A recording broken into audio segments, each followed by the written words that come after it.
everyone, it's Alex Eala here. I can't wait to play in front of all the fans at the Mubadala Abu Dhabi Open this February. Make sure to get your tickets and I hope to see you soon. I got time on my mind. Nowhere else, no, nowhere, take me downtown. Scandal rocks tennis world. Alex Eala exposes illegal racket technology after devastating Auckland defeat as Australian Open drama unfolds. Ladies and gentlemen, welcome back to Champions Tennisitics, your #1 source for the rawest, most unfiltered tennis news on the planet. If you thought the drama down under was just about who lifts the trophy, you need to think again, because what we're about to reveal will shake the very foundations of professional tennis. We are waking up to what might be the single biggest equipment controversy in the modern era of the Women's Tennis Association. And trust me, this story has everything: heartbreak, allegations of technological cheating, secret investigations, and a young superstar who refused to stay silent when she knew something wasn't right. We are talking about Alexandra Eala, the 20-year-old sensation from the Philippines who has captured hearts around the world with her tenacity and skill. We are talking about Xinyu Wang, the Chinese powerhouse whose racket may have been hiding a secret that could change everything we know about fair competition. And we are talking about a match that was supposed to be a simple semi-final showdown, but has turned into what some are calling a crime scene of technological warfare. The tennis world is absolutely reeling right now. Message boards are on fire. Social media is exploding with accusations and counter-accusations. And at the center of it all stands Alex Eala, wiping away tears but refusing to back down from what she witnessed on that court in Auckland. You saw the scoreline when it flashed across your screen. You saw the heartbreak etched on Eala's face as she fought through nearly 3 hours of brutal tennis. But what you didn't see, what nobody was talking about until now, is what was hiding in plain sight during that entire match. This isn't just about a devastating loss in a semifinal. This isn't just about a young player's dreams being crushed at the final hurdle. This is about a potential cover-up that goes all the way to the top of the tennis establishment, involving equipment manufacturers, tournament officials, and possibly even the governing bodies that are supposed to protect the integrity of our sport. Today, we are going deep into this story, deeper than anyone else has dared to go. We have exclusive details on the explosive accusation that Alex Eala made just moments after wiping tears from her eyes in that Auckland locker room. We have the technical breakdown of the so-called secret weapon that Xinyu Wang is accused of wielding like some kind of tennis cyborg. We have insider information about the investigation that has now pulled in the World Anti-Doping Agency and the International Tennis Federation's Technical Committee. And because the show must go on and champions don't dwell on controversy, we're also going to look at how Eala is channeling all of this rage, all of this injustice, into her preparation for her first ever Australian Open main draw match against the heavy-hitting American firepower of Alicia Parks. Buckle up, tennis fans, because this is the story they didn't want you to hear. This is the scandal that could change professional tennis forever. This is Champions Tennisitics bringing you the unvarnished truth. Let's rewind to the scene of the crime. And yes, I'm calling it a crime scene because that's exactly what it may turn out to be. We're talking about the ASB Classic semifinals in Auckland, New Zealand. The date was January 10th, 2026. The atmosphere inside the stadium was absolutely electric. The kind of energy that only comes when you know you're about to witness something special. You had Alexandra Eala, the 20-year-old pride of the Philippines, playing quite possibly the best tennis of her entire life. She had just guaranteed her spot in the Australian Open main draw thanks to her ranking rise, a massive achievement in itself, and now she was hunting for her second WTA Tour final appearance. This was her moment. This was supposed to be her breakthrough. Across the net stood China's Xinyu Wang, the 7th seed in the tournament, a player known throughout the tour for her flat, penetrating ground strokes that seemed to cut through the air like lasers. On paper, this matchup looked like an absolute blockbuster, and for nearly 3 hours of play, it looked like a gladiatorial battle worthy of ancient Rome. Eala was absolutely everywhere on that court. She was painting the lines with precision that defied belief. Her lefty forehand was finding angles that seemed to defy the laws of geometry itself. The commentators were running out of superlatives to describe what they were watching. Then came the moment that seemed to define Eala's fighting spirit. She found herself down 1-5 in the first set, staring down the barrel of a blowout, facing a deficit that would have broken lesser players. But this is Alex Eala we're talking about. This is a champion in the making. She didn't just fight back. She staged one of the most miraculous comebacks you'll ever see in a first set, rattling off 6 consecutive games to take the set 7-5. It was the kind of grit that separates the good players from the great ones, the kind of mental fortitude that makes champions. Fans in the stadium were on their feet. Social media was exploding with praise for this incredible display of determination. But then, something started to change. Things started to get weird, and I mean really weird. Viewers watching on television began to notice it first, posting comments on social media about the unusual power Wong was generating. Commentators started whispering about it during the broadcast, their voices taking on a confused tone as they tried to explain what they were seeing. Every single time Eala seemed to have Wong pinned in a corner, every time the Filipino star had her opponent on the defensive and scrambling, Wong would somehow produce a shot with an absolutely inexplicable amount of velocity from what should have been a purely defensive position. We're not just talking about a player finding an extra gear through adrenaline or determination. We're talking about shots that seemed to violate the basic laws of physics that govern this sport. In the second set, Eala surged ahead to lead 5-3. She was serving for the match. She had a match point, just one single swing away from victory, one shot away from the final, and all the glory that comes with it. And then Wong unleashed a series of forehands that didn't just land inside the lines. They absolutely exploded off the court surface with a velocity that seemed impossible given the defensive positions she was hitting from. Balls that should have been routine returns were suddenly screaming past Eala before she could even react. It was like watching someone flip a switch and suddenly activate a superpower. The sound coming off Wong's racket was different too, and this is crucial.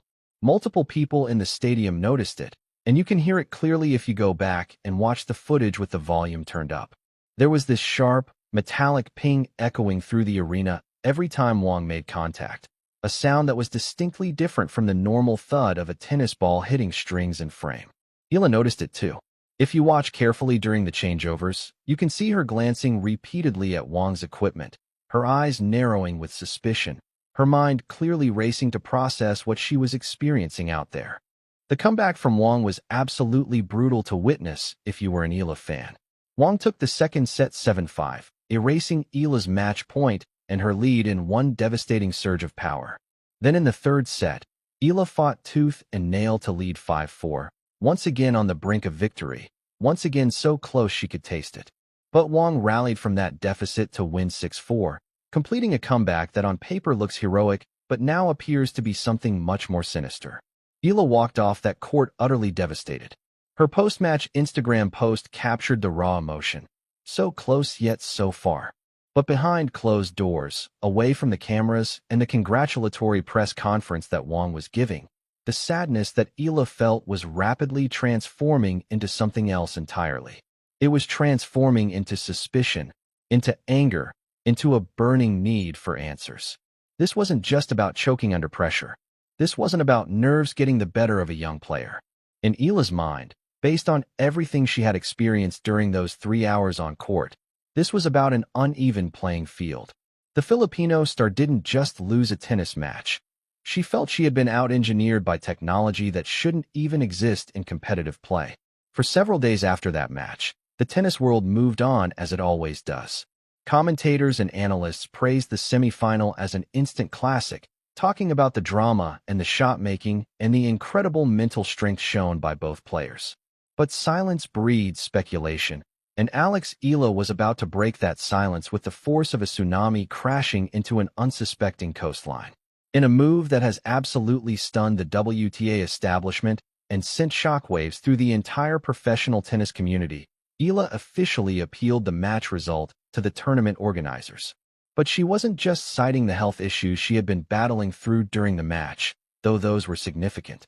She was alleging something far more sinister, something that could shake the sport to its core.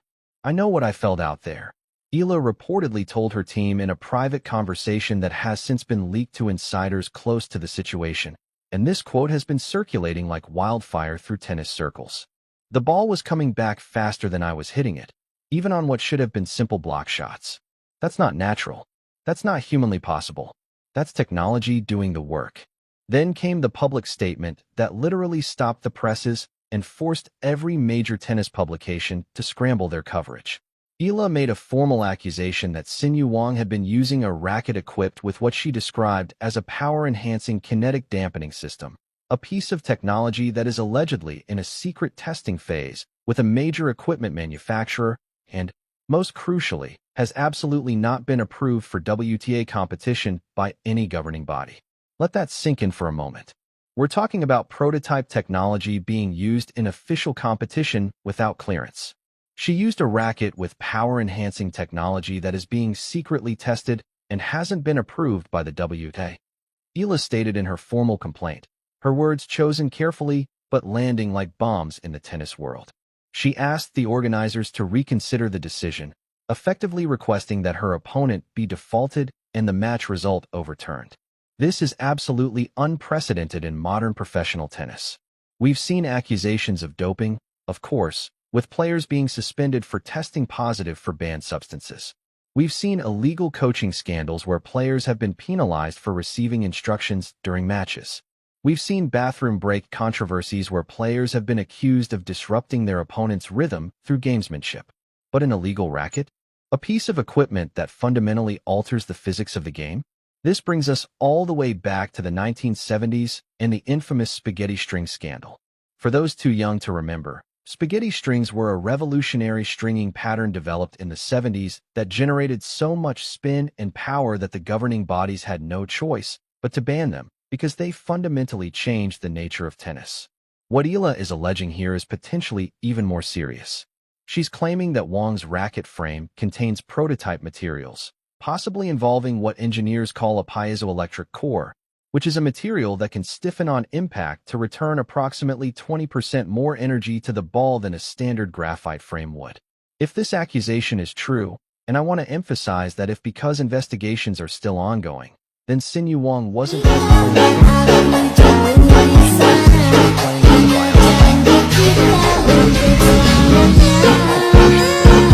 The reaction to Eala's accusation was immediate and absolutely explosive. According to multiple sources, Eala's coach was seen in a heated exchange with tournament officials immediately following the formal complaint, demanding that Wang's racket be impounded and sent for immediate forensic testing. The accusation was so specific, with Eala's team referencing secret testing programs and unapproved prototype materials, that it forced the governing bodies to take immediate action. They couldn't just brush this under the rug and hope it would go away. Sources close to the investigation have confirmed to Champions Tennisitics that the World Anti-Doping Agency, which usually focuses exclusively on biological doping through performance-enhancing drugs, has launched a joint investigation with the International Tennis Federation's Technical Committee. Now, you might be asking yourself why WADA would get involved in an equipment dispute. The answer is fascinating and deeply concerning. The accusation implies a breach of what WADA calls the spirit of sport, a clause in their code that allows them to investigate any method or device that fundamentally alters the human element of competition, even if it's technological rather than pharmaceutical. If a racket can do the work that skill and training are supposed to do, it's considered just as much of a violation as taking a banned substance. The preliminary results of this investigation, according to leaked reports that have reached our sources, have absolutely shocked the tennis world. Forensic scans of the racket frame that was confiscated from Wang's equipment bag have allegedly revealed significant inconsistencies in the carbon fiber layup, which is the arrangement of carbon sheets that gives modern rackets their strength and flexibility. Specifically, the scans showed microcavities within the frame structure that were filled with what materials scientists call a non-Newtonian fluid. For those unfamiliar with the term, a non-Newtonian fluid is a substance that changes its viscosity based on the stress applied to it. In this case, the fluid in Wang's racket allegedly solidifies under the stress of high-impact collisions with the ball. We cannot ignore or underestimate the impact that Alexandra Eala is having back in her home country. The Eala effect is absolutely real and measurable. In an interview she gave upon arriving in Melbourne, Eala spoke with remarkable candor and humility about the shifting landscape of sports in the Philippines, a country that has traditionally been absolutely obsessed with basketball to the exclusion of almost everything else. Well, yeah, that's the reality. Eala said when asked directly about tennis competing for attention in her basketball-crazy nation. When back home, tennis is not one of the biggest sports in the running, I would say. Hopefully that's changing. And it is changing, right before our eyes. Eala went on to share some genuinely heartwarming anecdotes about the impact she's seeing in her own family and community back in Manila. It always makes me happy when I come home and my cousins will tell me, like, oh, it's so hard to get a court now. So those are good signs. Think about what that means for a moment. Public tennis courts in Manila that used to sit empty for hours are now fully booked because young girls and boys, inspired by watching Alex Eala compete on the world stage, want to pick up a racket and see if they can be the next Filipino tennis star. She is doing for tennis in the Philippines exactly what Manny Pacquiao did for boxing when he rose from poverty to become one of the greatest fighters of all time and a national hero. She is giving an entire generation a role model, someone who looks like them and comes from their country, proving that they too can compete at the highest levels of international sport. I think people just in the Philippines, we just have to make the first step. Eala added with that characteristic humble smile that somehow manages to hide a killer instinct that emerges when she crosses the white lines. I think we're making some good steps, yeah. She's being modest, as she always is. But the reality is that she's not just making good steps. She's leading a revolution in Philippine sports, potentially changing the athletic culture of an entire nation. And she's doing it while still just 20 years old.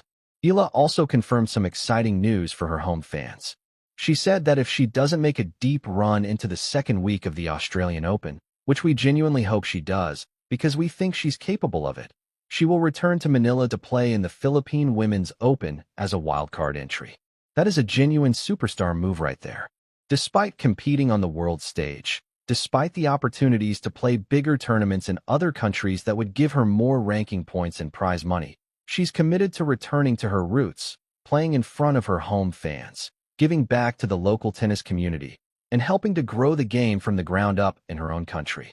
That's the kind of character and commitment to something bigger than yourself that transcends sports. Now let's talk business. Because the Australian Open draw has been released, and it is absolutely spicy. Eala has been handed what can only be described as a tough, but winnable first-round assignment. She will face American power player Alicia Parks in a match scheduled for Sunday, January 18th. This matchup is a classic clash of contrasting styles that is practically destined to produce highlights that will be played on loop on tennis shows for weeks. On one side, you have Alicia Parks, an American player who is known throughout the tour for essentially one thing above all else: pure, absolutely unadulterated power. Parks holds the record for the fastest serve in United States Open history at 129 miles per hour, a mark that ties her with the legendary Venus Williams. When Parks is firing on all cylinders, when her timing is perfect and her confidence is high, she literally takes the racket out of your hands. She hits clean winners from positions that would force most players to just try to get the ball back in play. She can serve you off the court. She can hit forehand winners from 3 feet behind the baseline that you have no chance of reaching. But here is precisely why Alex Eala fans should feel genuinely optimistic about this matchup despite the obvious dangers. Alicia Parks is an incredibly volatile player, and volatility in tennis cuts both ways. She can absolutely hit 10 aces in a single set and make you look foolish. But she can also hit 10 double faults in a set and beat herself before you even have to do anything special. She is the very definition of a high-risk, high-reward player. When her power game is working, she's nearly unbeatable. But when it's off even slightly, when the timing is just a fraction late or the toss is a bit inconsistent, the errors pile up faster than you can count them. She makes a lot of unforced errors trying to end points too quickly, and that tendency only gets worse when she's feeling pressure. And if there is one single thing that Alex Eala excels at more than almost anything else, it's consistency, intelligent counterpunching, and pure tennis IQ. Eala doesn't beat herself. She forces you to beat her by executing repeatedly under pressure. She moves better than Parks across the court, covering more ground and getting to balls that other players would give up on. If Eala can successfully extend the rallies past 4 or 5 shots, if she can use her superior court coverage to get just one more ball back and force Parks to hit one additional shot, when Parks is expecting to have already hit a winner, those errors will absolutely come. Parks will start overhitting. She'll start going for too much. and that's when Eala can pounce. Eala also has a significant tactical weapon that could prove decisive in this matchup. She's a lefty, and that left-handed serve is going to be crucial. That classic lefty serve out wide to the Park's backhand, the one that pulls her off the court and opens up the entire opposite side, is going to be a key pattern that Eala will look to exploit repeatedly. Park's backhand is solid when she has time to set up, but it's not a weapon the way her forehand is. If Eala can consistently hit that serve with good pace and placement, forcing Parks to hit backhand returns from way outside the court, she can control a lot of the service games and make Parks uncomfortable. As we count down to Sunday's match between Eala and Parks, the tennis world is watching with intense interest. This is more than just another first-round match at a Grand Slam. It's a statement game for Eala, a chance to prove that she can handle adversity and come back stronger. It's a test of whether the mental toll of the Auckland controversy will weigh her down or whether she can channel it into motivation. It's an opportunity for her to show that she belongs on the big stage and can compete with powerful players who will be projected to beat her on paper. For Parks, it's also a crucial match. She's trying to recapture the form that made her one of the most promising young Americans a couple of years ago. She's trying to prove that she can be consistent enough to make deep runs at majors rather than just pulling off occasional upsets. She needs a confidence-building run in Melbourne to set up her entire season. Neither player can afford to look past this match to potential future rounds. Both know that Grand Slam dreams often live or die in the first round, where nerves are highest and where one bad day can end your tournament before it really begins. The contrast in their backgrounds also adds an interesting dimension. Parks grew up in the American tennis system, with access to elite facilities and coaching from a young age. She played on the USTA junior circuit, which is one of the most competitive development systems in the world.